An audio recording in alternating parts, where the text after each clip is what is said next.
Bonjour à tous. Une actualité particulièrement chargée cette semaine. Parfois même, elle est passée inaperçue. Ce fut plus ou moins le cas avec la révision à la hausse de la croissance américaine.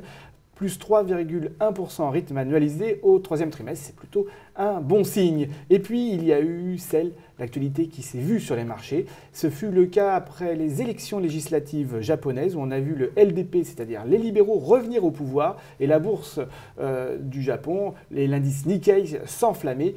Isor, alors pourquoi? Eh bien parce que ça a beaucoup d'incidences sur le plan macroéconomique.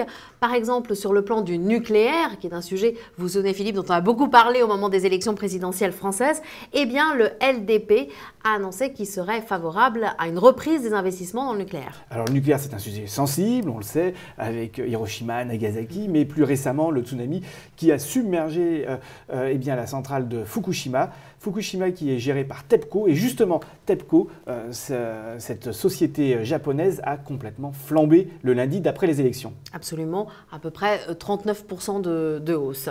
Mais il y a aussi un autre point qu'il faut souligner après ces élections, c'est l'évolution de la politique de la Banque du Japon.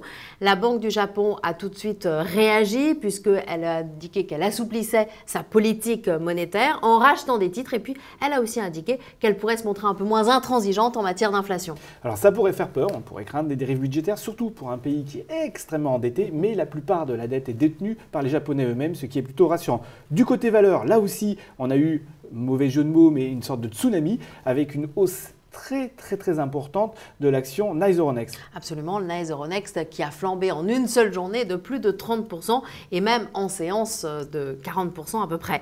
Alors pourquoi? Eh bien parce que Intercontinental Exchange, qui était petit, qui n'a que 12 ans, est maintenant devenu un géant, c'est la bourse américaine des matières premières, d'échange et taux d'intérêt. Eh bien ICE, comme on l'appelle plus couramment, rachète le géant Nice Euronext pour 8,2 milliards de dollars, et ça va devenir le premier opérateur boursier mondial. À souligner tout de même que la capitalisation boursière de Nice Euronext avant l'annonce de l'opération était d'à peu près 6 milliards de dollars et celle d'ICE de 9 milliards de dollars. Donc c'était vraiment ICE, le petit, qui était devenu un géant.